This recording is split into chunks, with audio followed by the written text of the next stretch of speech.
very warm welcome to everyone who's joining this webinar today, where we are launching the results of our One survey on the power of culture, which has been very strongly and brilliantly supported by the marketing pod, who are joining us today as well.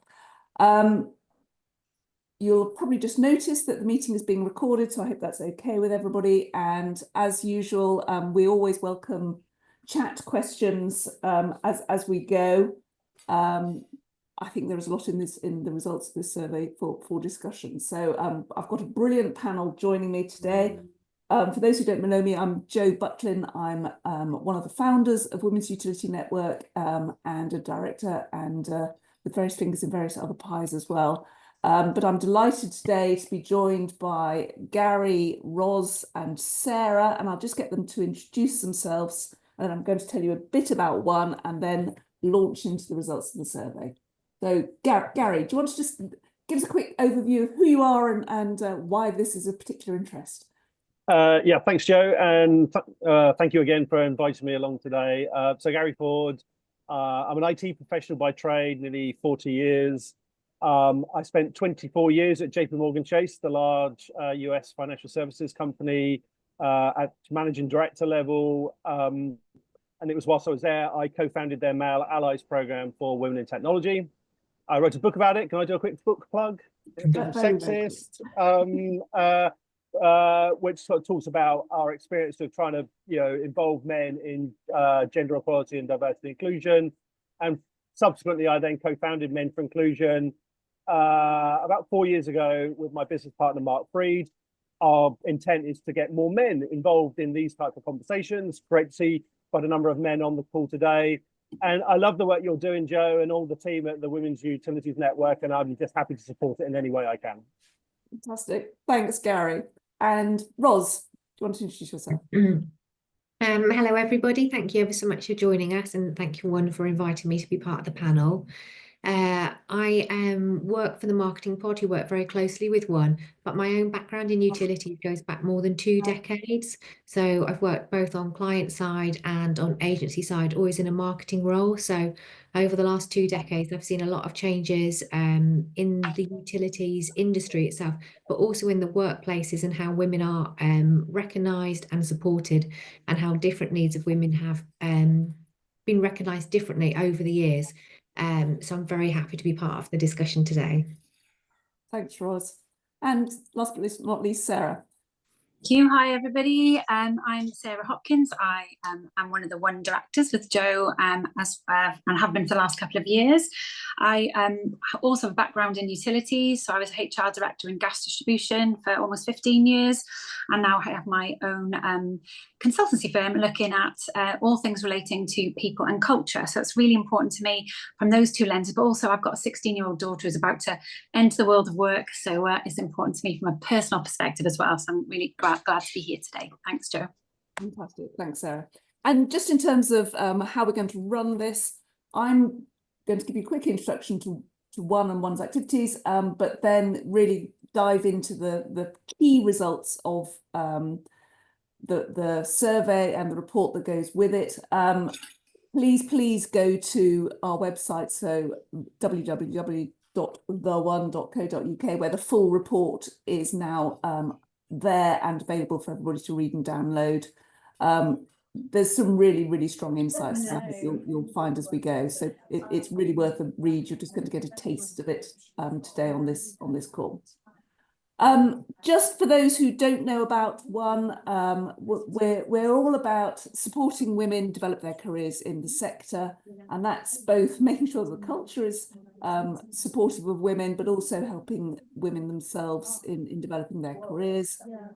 We're absolutely thrilled that we've now just hit the 9,000 members and followers, and we've got over 70 partners who support us, and to be honest, everything that we do is through the support of our partners, so we're incredibly grateful. And I think that in itself shows this changing culture in terms of the commitment really making a change.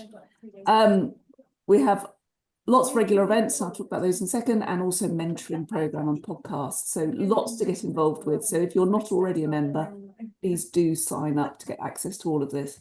A quick flash of our partners, and it's getting a very, very congested slide. We're absolutely delighted to have the support from across the sector, from our partners who fund and support everything we do, either in financial terms or in kind, as Marketing Pod have done on this. A few dates for your diary, where it's an incredibly busy schedule, and this is just really the next couple of months. We're on tour a bit.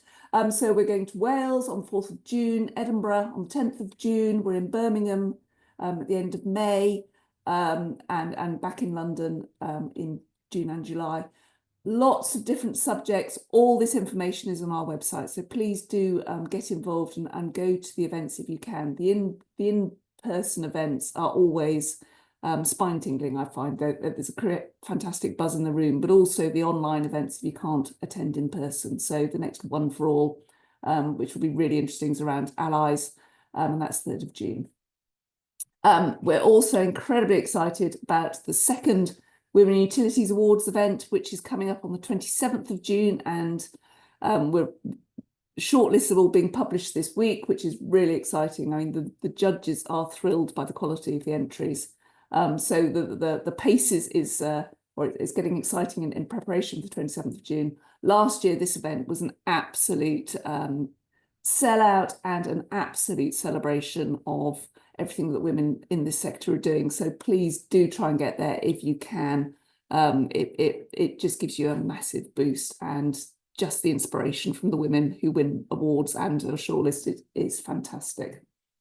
Our podcasts, we're now up to 70 podcasts, and they're all available on sort of Apple, Spotify, Amazon Music.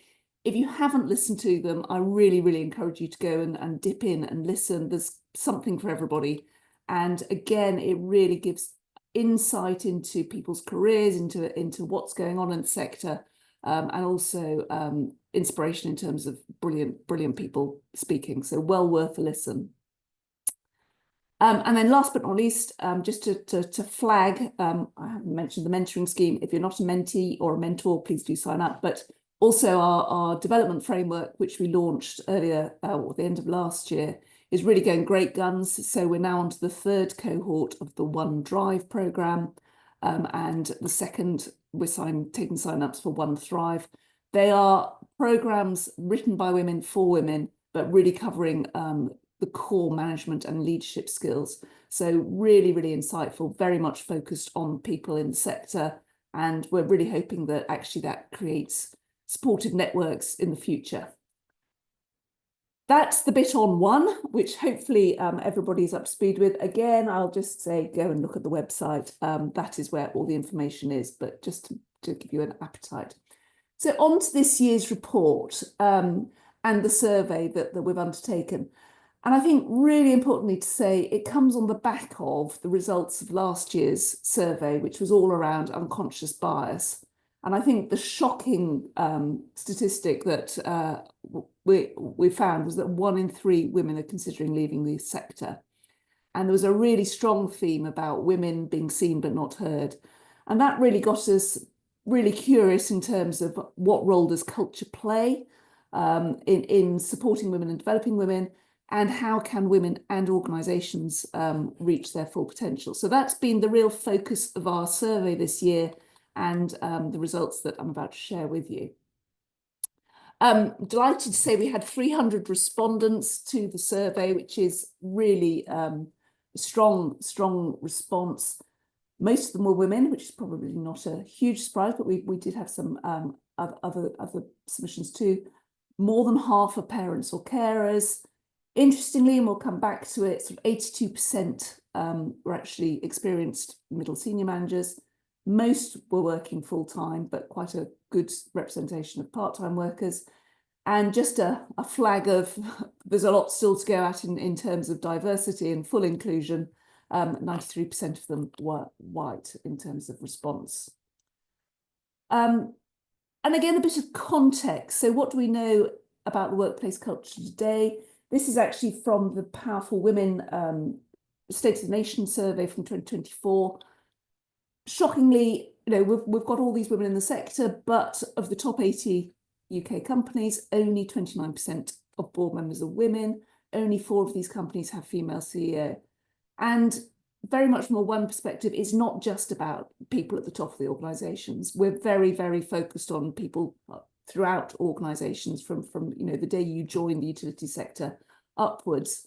And really, really importantly, I think, is this point around it's not just about representation, it's also about inclusion. So there's no point in having women there if actually they're not being listened to or not being heard. And I think this is really, I'm repeating what I've just said, but that workplace culture, we really, really believe is critical for creating the circumstances, creating the conditions for the needed change that actually most people now recognise. And when we talk about culture, we're talking about policies, we're talking about communication, behaviours, work-life balance. It's not one thing, it's many things working together. But it's about the characteristics of an organisation rather than of an individual. So it's about very much the workplace that we are working in. And why does it matter?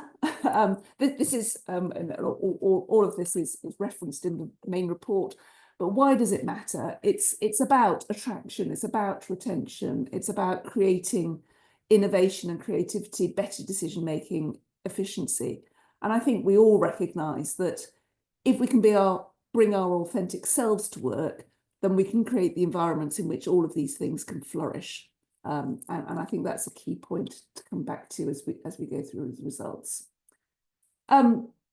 This is the first statistics from our survey, and one of the most interesting ones I think we found is that actually when it comes to what matters to women, actually 3/4 of the respondents told us that salary is not the #1 priority.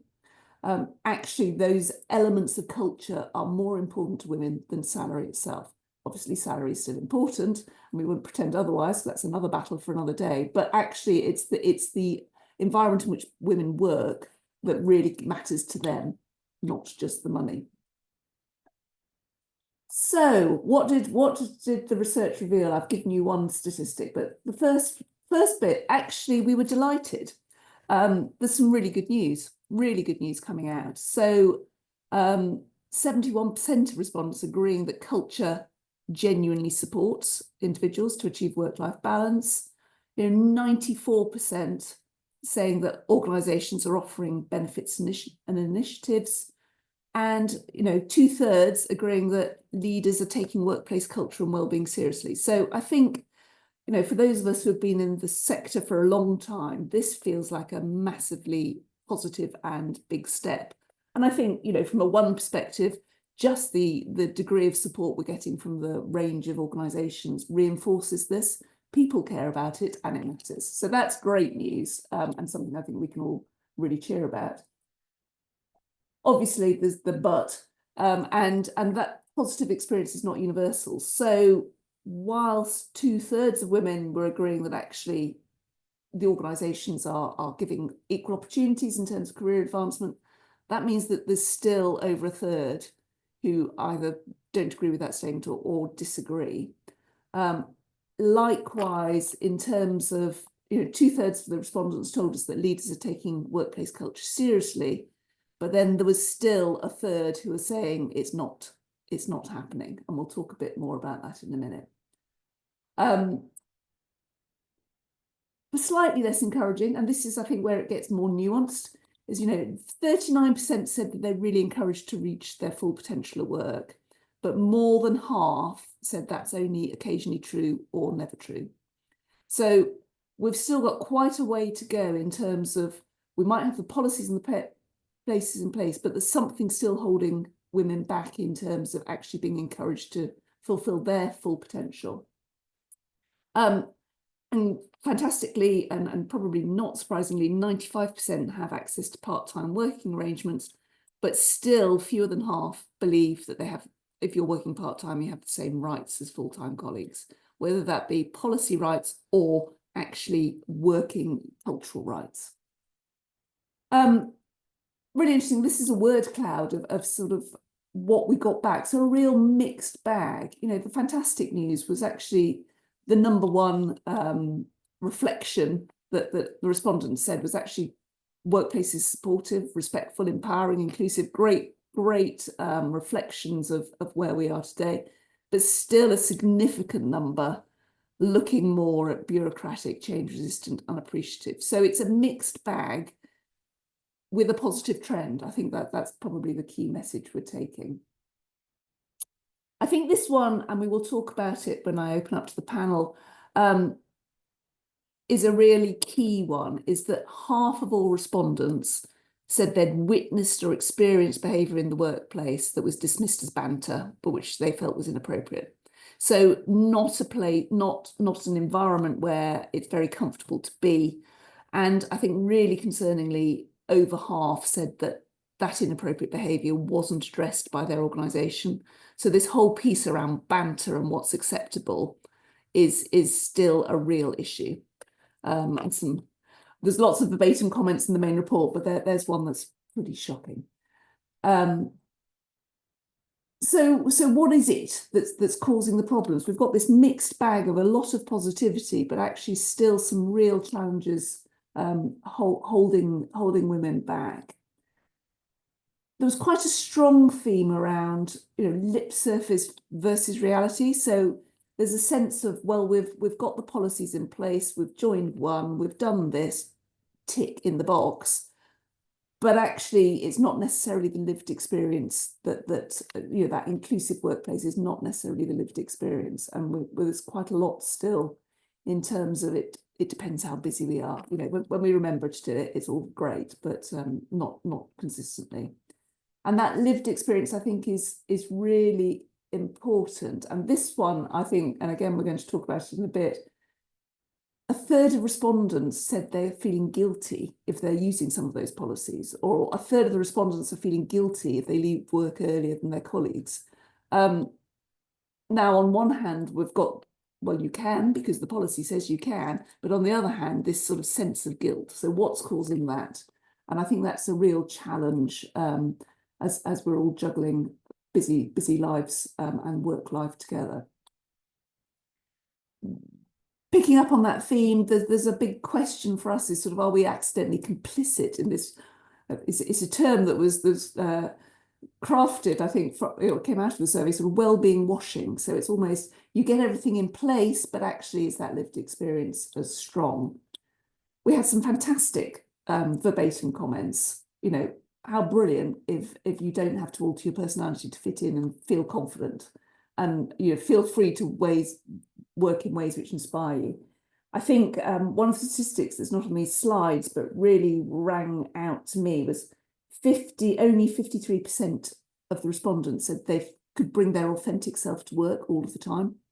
And that means that, you know, 47% are not and are having to adjust their behaviours, or feeling they're having to adjust their behaviours. And if you're not your authentic self, you're not performing at your best. There's still a lot of negativity. This piece around safe space for women. How do we be our true selves? How, you know, I'm holding myself back. I'm feeling guilty, questioning my right and place to express my true feelings. There's still a fear factor, I think, in terms of how women are feeling in the workplace.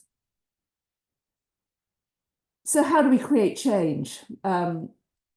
With part of the report and sort of the results of the survey, we've come up with 10 ways for leaders to build a better workplace culture. And one of the really strong themes coming through is leadership is absolutely critical. Quite a lot of the verbatim comments were picking up that it depends who you work for, whether the culture and the environment works for you. So we need to make sure that that is a workplace culture that is consistently applied across the organisation, whoever you are. And I think really importantly for all of us who are leaders, for those who are going into leadership roles, is recognising that actually this cultural piece is as important, creating the right culture for inclusivity, for everybody to work effectively, is as important as hitting your P&L target or whatever it might be, your sales target, whatever it might be. Because actually, if you focus on the culture and you focus on the people working in your teams, then then you can create something bigger than if you haven't got that really inclusive culture behind you. And I think really the last one before I open it up for this wider conversation is really for everybody else. I mean, not all of us are in leadership roles, but it's really making sure that actually we're all focusing on culture and living workplace values. So I think organisations clearly are trying to do the right thing. And, you know, the positives that come out of this survey are really encouraging. But I think it's really making sure that we all lean into that. We all take opportunities to give feedback. We support others who are doing the same. We're all getting involved and not waiting for it to be done to us because we could wait forever. So I think that's the sort of two key things, the outputs that are coming from the report, both actions very clearly focused at leadership level, and I think that is critical, but also actions for all of us. So at that point, I'm going to stop and invite the rest of the panel to come in. If I can find them, I'm sorry, I am a very poor IT person.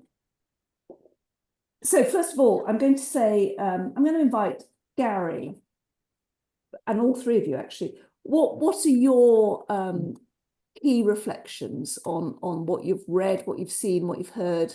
What's the big takeaways for you? Yeah, thanks, Joe.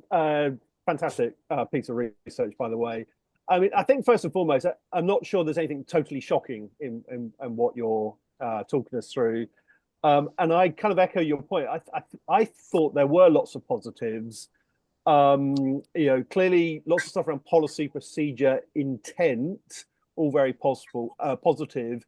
When actually, I think there may be other sectors that are kind of, you know, pulling back from doing this type of work. So you know, we didn't get any sense of that at all. So that's real positives. I think the points you're highlighting around culture, that's the harder piece of work to do, right? And there's no getting away from that, because it is, you know, engaging people that kind of look like me in some very challenging conversations. So I think there are three really interesting areas that I think, you know, are worth exploring. The first is this gap between policy and action. You know, this gap between intent and actually what we do. And I think that starts being a bit of a leadership challenge. And how do we role model the types of behaviors that, you know, are people expecting us as leaders? The second, and I think you called it out, that point about bringing my whole self to work, I mean, I've seen similar surveys with a similar question, 53% is very low, I feel. We've done similar work, and that number's usually above 80 in what we see. So that feels like there's a psychological safety type paradigm here. And then finally, and I think this is not unique to utilities, but this kind of flexibility paradigm, the kind of corporate desire to have more people back in the office or back on the regular workplace versus the need for flexibility. And we know that that's more likely to impact women than it is men. And I think there's a really interesting set of things that, and it's not a simple solution either, but I think some really complex things that we need to understand a lot better in those two opposite push and pulls that are going on a little bit at the moment. Fantastic. Well, I'm going to come back and ask you questions about your comments in a minute, but just picking up, Sarah, and any sort of highlights for you? I think the one thing that stood out for me, it's a little different to what Gary said, is I was quite surprised at 71% of respondents saying that their culture supports a strong work-life balance, because that is not what I hear when I work in utilities and other companies, but that's not what I hear. I very much hear, you know, it's still about presenteeism. You know, there's this challenge over flexibility and hybrid. So that was quite surprising to me, and I'm sure we'll pick that up a bit later. I think I'm, like, as you are, Joe, you know, really pleased to hear some of the positive messages that have come out, but I guess concern, kind of caveat, that that's going to mean that people can kind of undermine, you know, or kind of push it under the carpet and hope that this, you know, the more negative side goes away. And then I know we've been focusing as one on, you know, poor behaviours. So to hear 50% of women are still seeing, you know, inappropriate behaviours, I think that's something that we need to really think about. Not surprising as well, but I think the workplace culture support and work-life balance really stood out to me as something I was not expecting to see. Great, thank you. And Roz, any surprises, any points that resonate with you? Thanks, Joe. I'm very lucky to work in a female-led organisation.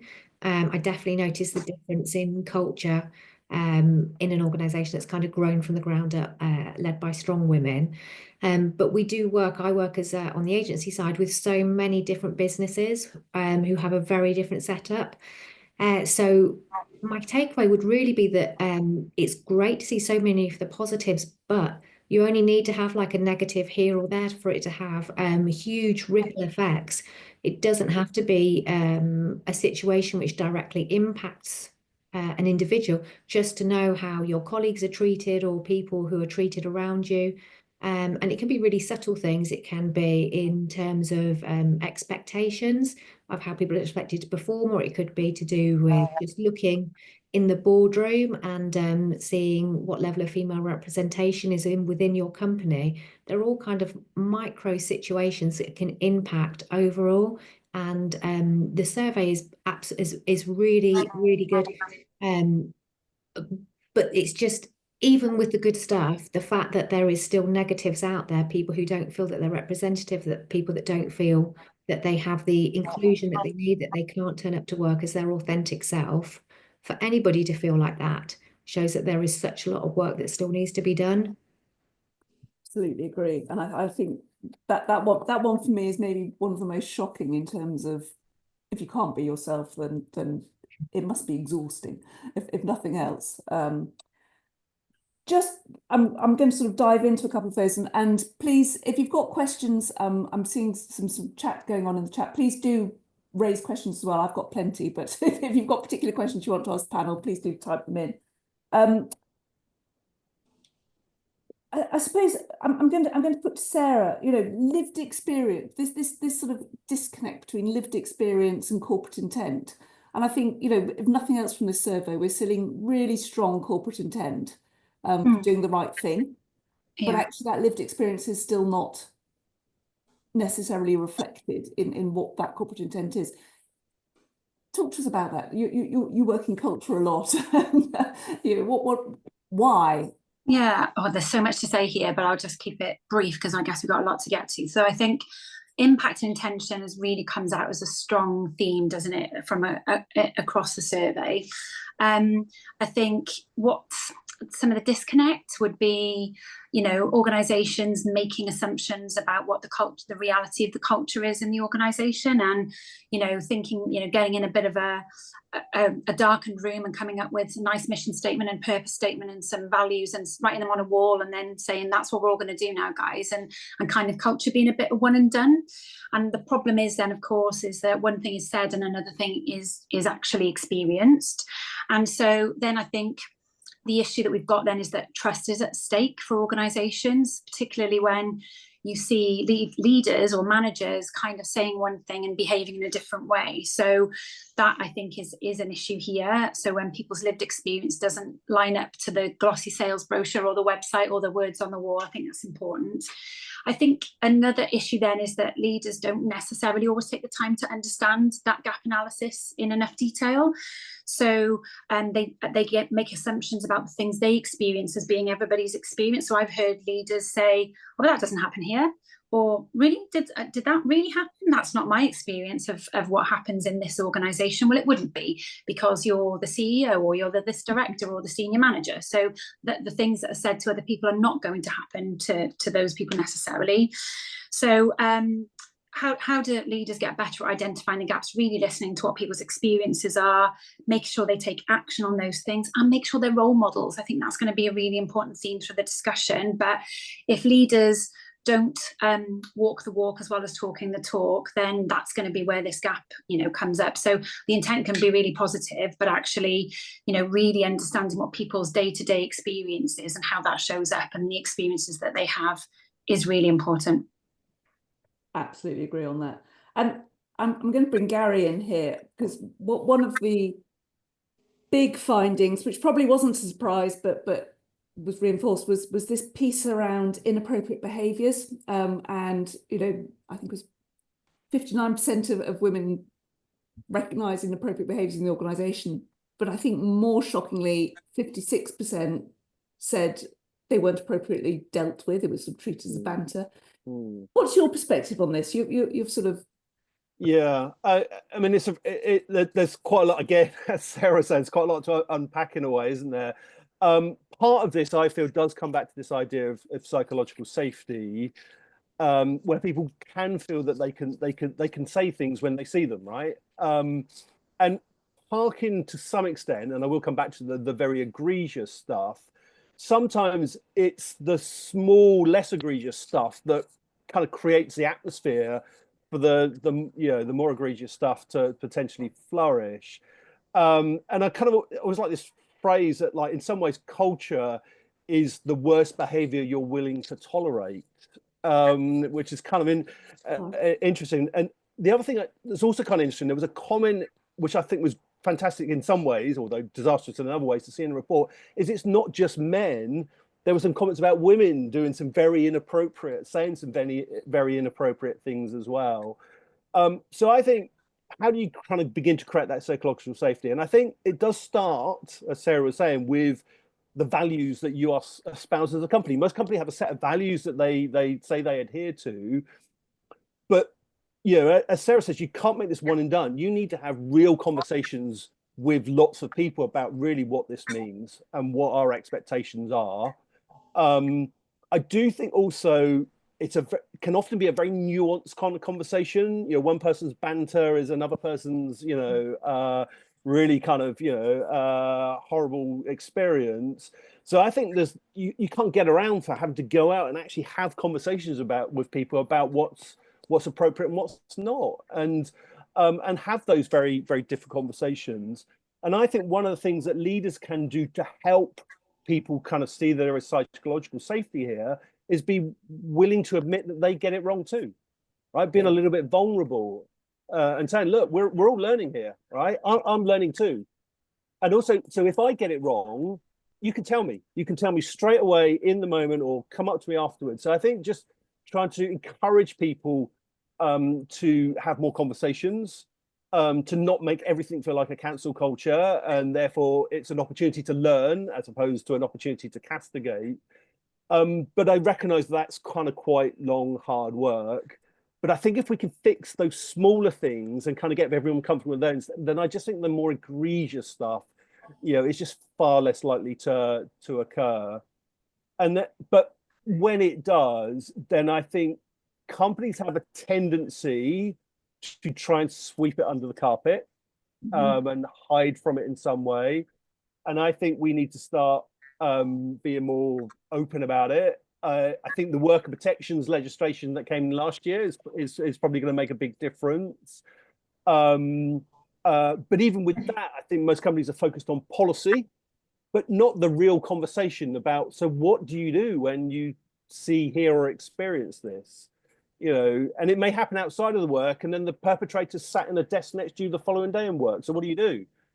You need to have those type of conversations with people. And it's long, hard work. I don't think there's too many shortcuts. But I think the final point to say is we have to involve everyone in that. It cannot be seen as a woman's problem. And that's one of the challenges I think we have with this subject.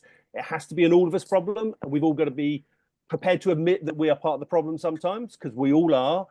And we also all have to be part of the solutions. So we have to kind of get everyone involved in actually building that culture, having a voice, having a say.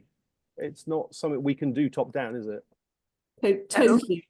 Can I just add, sorry, Yeah, to Gary's point, to some of the organisations I work with, some of the things that I see to put some of that into practice is where they are looking at things like the Worker Protection Act, and where they are looking at calling out, poor behaviours, is actually the most powerful thing is really giving real experiences and giving people the opportunity to share that, and then giving managers very specific tools to call those things out.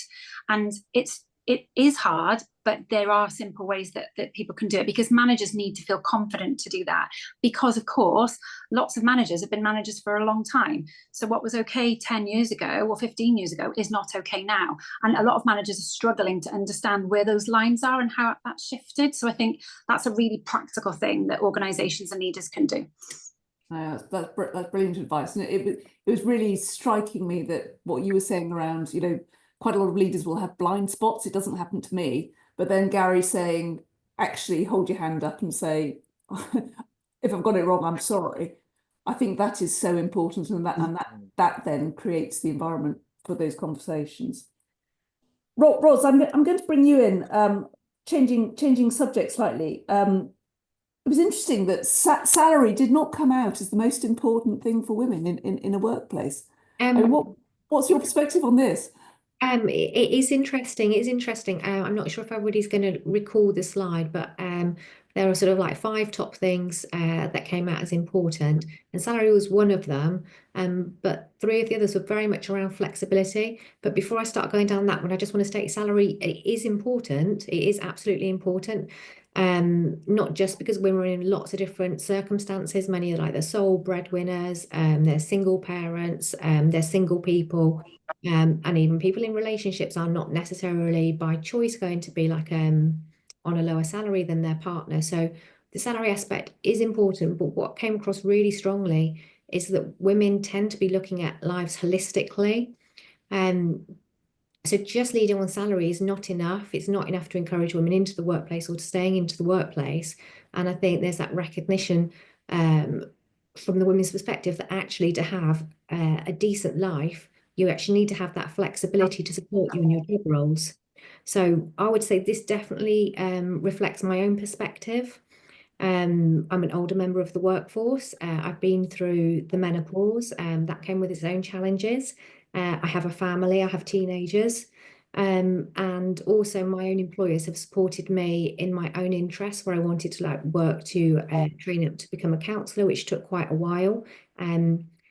And having that flexibility in the workplace so that I could make my own life work with my own commitments, my own requirements, and my own interests meant that I could come to work and then perform because I could juggle everything else. And there are many men who are out there who are fabulous jugglers, but I have to say, in general, the women I know who do a whole day's work before they even get to the office because they've got up and they've dealt with babies and children and breakfast and school runs and PE kits and lunch boxes and sick notes and everything before they even sit down at their desks are absolutely incredible at juggling, and those skills come back into the workplace to the benefits of the employers. So I really think having women as that strong part of the workplace adds value to the businesses. I can totally see why removing that flexibility will be a huge blow disproportionately to women. Not being able to have like flexibility around getting your kids to school suddenly means that you've got a whole load of other things to like work into your day and expenses into your day. With some flexibility, you can do a fantastic job at work, fantastic, and cover that bit off. Everybody benefits. So there is more in the report, which I'll come on to later. But when it is saying that salary is not the most important, you consider everything else when you're juggling, it's not surprising. I do want to say though, salary is important. Salary is important, but it's got to be part of the mix. It's got to support that whole life. It is important though, if for nothing else, because it's really important that women are valued and recognised financially at work as well, and can move up the career ladder. But to enable us to do so, that flexibility has to come hand in hand. It's really interesting, my personal perspective on that. But the thing I hear most is women saying, I want to be treated fairly, which means equitably. It means, in relation to my peers. But actually, from my personal motivation, it's not the most important thing. But don't treat me unfairly because I'm not, banging the door for greater salary. And I think that's a really important point. It's that whole work culture that is so important. Sarah, I'm gonna move slightly to something that came up, and I know we've talked about it before, guilt. And women feeling guilty using the policies, women feeling guilty using the flexibility that's offered to them, and not feeling that actually if they're working part-time or taking some advantage of that they are having the same opportunities as others who are not. And I think linked to this point around, the fairness, Are women their own worst enemies? What's going on? Do we need My to feel God, guilty? if I knew the answer to that question, I wouldn't be here. Yeah. Look, I mean, I've been there. I mean, I think, you know, everybody on this call have felt that in some way, shape, or form. I don't think women are our own worst enemy, because the guilt we feel is not self-generated in a kind of vacuum. It's not a personal thing. It is this whole cultural systemic issues that we've all talked about today. So, you know, the fact that if you're not there, or you leave early, or you've got to do the school run and all the things that Ros just mentioned, you know, that is often seen as, you know, you're not pulling your weight, which is just not right, is it? You know, how many people, not just women, go home if they've got to do the school run and go and log in for another 2 hours? You know, that is, you know, people, you know, really take themselves seriously. I think there's a massive lack of good role models, visible role models for accessing those that flexibility, those policies. So it's very much about, you know, that things are done more at a more senior level under the radar, and the flexibility, you know, that a director or a senior manager gets is because, you know, they can control their own diary, but nobody sees that. And whereas people at more junior levels really have to feel like they have to access, you know, formal flexible working, for example. So I think it's, yes, you know, we do have a bit of a role to play ourselves, don't we, in terms of being confident and accessing it. But I think it's the kind of the fact that we internalize the messages we see in the environment around us, I think causes that. So you feel, don't you, often that flexible working or having to leave early because your son is sick or whatever is a favor that the business is giving you, when actually that's not what it is, because we've all got things that we need outside of work. So it goes back to that idea about how do we encourage people to talk about their needs and be authentic. And I think for me, this isn't just a leadership issue either. I think there's definitely a role for leaders to play in terms of role modelling. But I would encourage teams to be talking about how they need to operate together to meet everybody's needs, as opposed to them all being a series of individuals that have to compete for flexibility. Because ultimately, you know, everybody's got a job to do. Everybody's got needs that they need to come out, you know, to fulfill outside of work, whatever, whether that's childcare, other caring responsibilities, or just going to the gym or whatever it might be for you. So I think that needs to become normalized, and again, senior role models will help to do that. And then, you know, hopefully over time, as that becomes more normal, if it remains normal, given some of the political messaging on flexibility, I think that will help. And one final thing is that, you know, we've got some brilliant inspirational stories, and you mentioned the One Awards. You know, I'm sure we'll all get together again in June and hear about the really brilliant things that organizations are doing, the really brilliant things women are doing and male allies are doing. So how do we as one celebrate those things more alongside the sector, and really shine a light on what is good, so that sets the scene and people can understand that it is achievable, and it doesn't mean a whole heap of change to policy or investment necessarily. There are some simple things we can do to change and turn that tide. It's almost normalizing those sort of behaviours, those sort of discussions. And going back to Gary's point earlier around just having the conversations, that makes a huge difference. And I'm going to bring Gary back, and you raised it in when you were summarising your reflections. This piece around bringing your whole self to work and the authenticity, and almost that sort of gap between who you bring to work and who you really are. What are your reflections on that? And I don't think this is just about women, is it? It's men and women, but how do we make sure that actually people can bring their whole self to work? Yeah, I think there's a key thing here for each of us as individuals about our own accountability in some ways, right? To us, taking ownership, if you like, for being the type of colleague that others would like to see in us.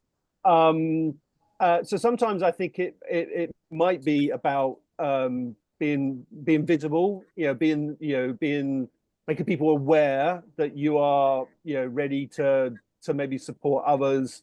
I think it's about sharing your story. One of the more powerful things I felt we did at JP Morgan is this was a technology thing, but we had this concept of a red chair event. And the idea is that everyone got a turn to sit on the red chair and tell their story and share their perspectives. And I think if you kind of maybe have a values or an inclusion or kind of conversation, and actually encourage people to share something unique about themselves, I think people just get a little bit more comfortable about sharing that type of thing. And I remember the first time we did something like that, and I heard the most fabulous story from a 60-year-old man who had basically that week got an autism diagnosis.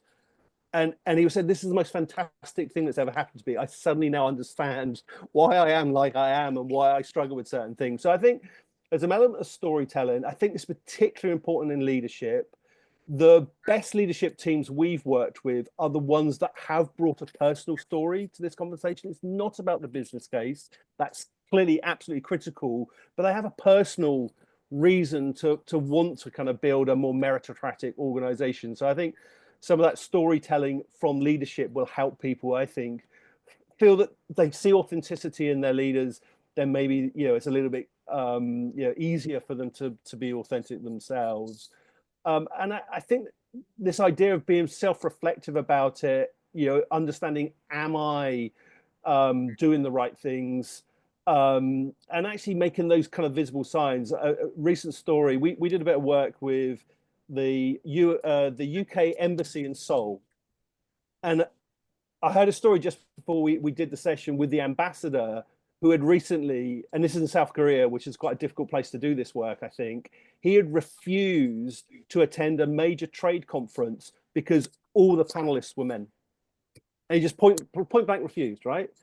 And that, to me, was someone taking personal accountability to show, this is what I believe in, and this is why these things are not important to me. So I think those types of things, I think elevating good things that happen, I know it sounds terrible, but the men who take their full allocation of shared parental leave, which, by the way, is only about 33% of the country, things like that, kind of making, bringing those things out, because we want more men to take that choice, because we know that it creates, better sort of shared kind of accountability for work at home, which we know is also another thing we need to do more of to solve the career problem too. Absolutely, and just as you were speaking there, I was thinking maybe we should retitle our podcast series "The Red Chair," because actually, what those podcasts are doing are really highlighting, some brilliant women and men on those, and nearly always there are vulnerabilities, and people are sort of bring, all of us have them. It doesn't matter what role you have.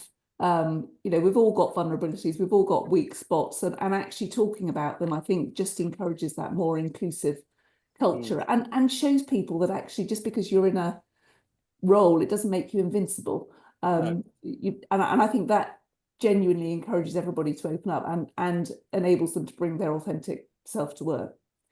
I still repeat, and I probably shouldn't repeat it again, but I still repeat my mother's best advice to me ever, and she said, "Don't be scared of them, dear. They all go to the loo." It brings everybody down to a really human level, and demonstrates that we're all only people. And I think that sort of mindset is really, really important in bringing authentic self. Helen can cut that bit afterwards. I'm just going to come back to Ros. We've sort of got probably time for one more question at this point. You talk really clearly about that sort of what's important to women and the sort of the working environment and flexibility, and increasingly we're seeing sort of pressure, direction in terms of coming back to work, office environment, 5 days a week or increasing numbers.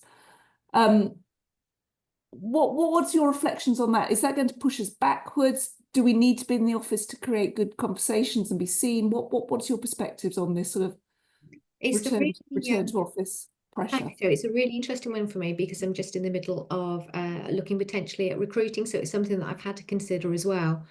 I think where this is like problematic, I think, is where it's something which is being done to people. It's like return to office as a policy, return to office as an attitude. We know that it impacts women disproportionately, based on the other things we've already discussed as part of today's panel. The commitments that women have outside work, potentially for aging parents, younger children, tend to be disproportionately higher than they are for some men. And I agree with what Gary was saying. Actually, it'll be great if men felt that they could take that on. I see that as a restriction for men as well, not just for women. I think what benefits women benefits men. And there are plenty of jobs where actually being in the office or having a commitment to being in the office for particular amounts of time is important to the business. It is necessary for the business to function. I think that the problem is when it is just a general attitude of the business.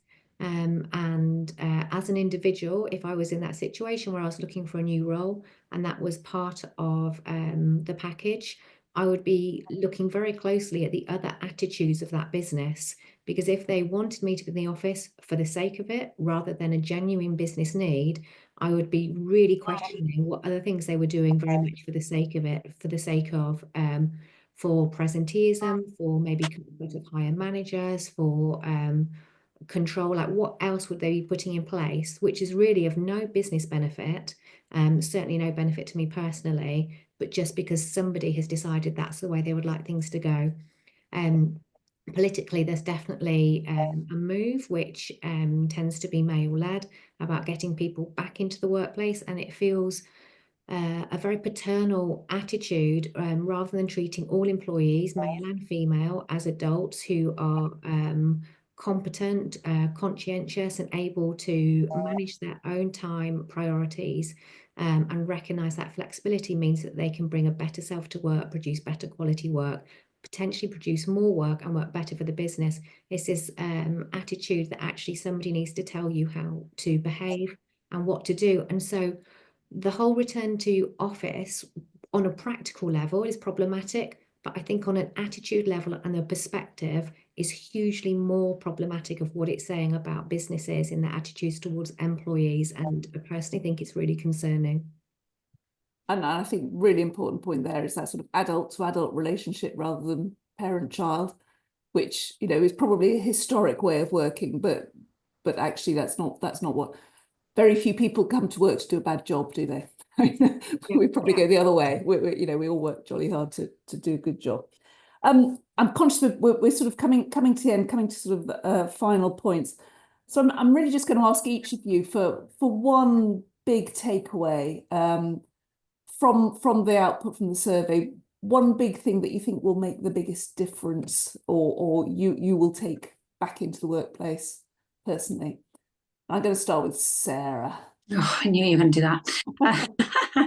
No, I think, well, there's loads, isn't there? But I think for me, it just reinforced my personal views on being clear about what we mean by culture, what we expect of people, and if people don't understand that, really, helping them to understand what our expectations of them are, and that works both ways. We as organisations need to be clear on what the expectations in behavioural terms and cultural terms are of our colleagues, and our colleagues need to hold us to account as leadership groups as well. And I think just one final thing is, how do organisations, and we as one indeed, not just listen to the loudest voices, because that's inevitable. So how do we get those to those harder to reach perspectives and make sure that we're looking at this in a holistic way, either as leaders in organisations or as Women's Utilities Network? Yeah, fantastic, thank you. Ros, top of the mind from you. Thanks, Jo. My key takeaway would be, first of all, how hugely important the work that one does, the research that one does. My takeaway more than anything is, if it's not good enough for one person, it's not good enough for anybody. So while it's really encouraging to see improvements, and I know even beyond working utilities, some of the course of my own career, things have changed hugely in what is overtly acceptable. Things that I would have encountered as a young member of an office team would just not happen today. I think it's still not enough. There's still micro problems going on, and if one person isn't happy, if it's not working for one person, then it's just not working. There is definitely more work to be done. Fantastic. No, thank you, and I think we can all agree on that. And Gary. I think one thing maybe to just focus on, if we want to change culture, I think going back to it starts with us. It starts with each of us as individuals. I think one of the challenges we have around the diversity question is we can't all impact that every single day. We're not hiring every day, we're not promoting every day, but we can all be inclusive every single day, right? Inclusion is a muscle, right? The more you exercise it, the better you get. So I think if we want companies to change culture, then I think it starts with us. And it starts with how we bring ourselves to work and how we try to be as inclusive as we possibly can. Brilliant. Thank you. And just I've sort of been roughly monitoring the chat as we go, but I know there's some really, really good points in there. But I saw one of the questions was sort of, so what next? What happens with this survey, and particularly the fact that we had sort of representation of more senior, but fewer at junior levels.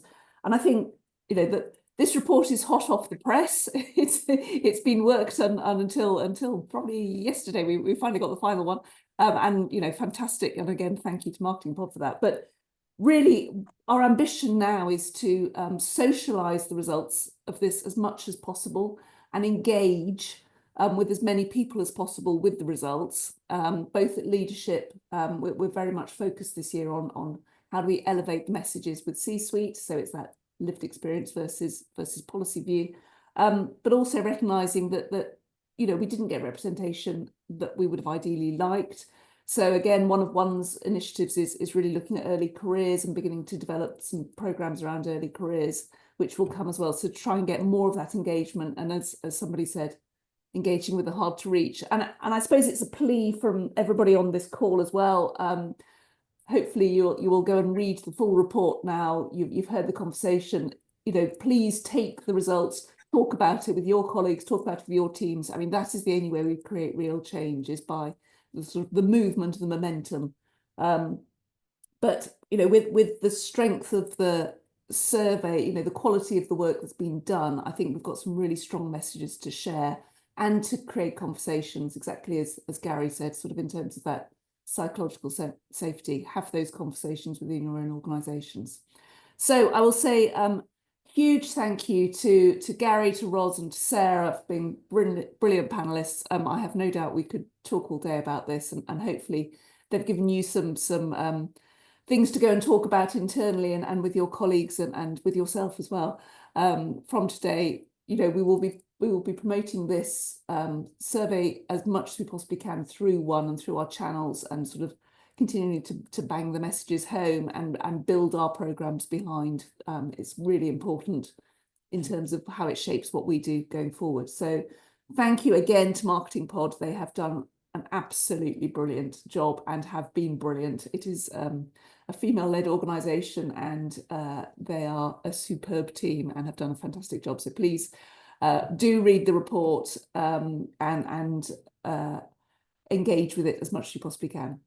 Thanks very much for joining us today, and look forward to seeing you at a One event very soon. Thank you.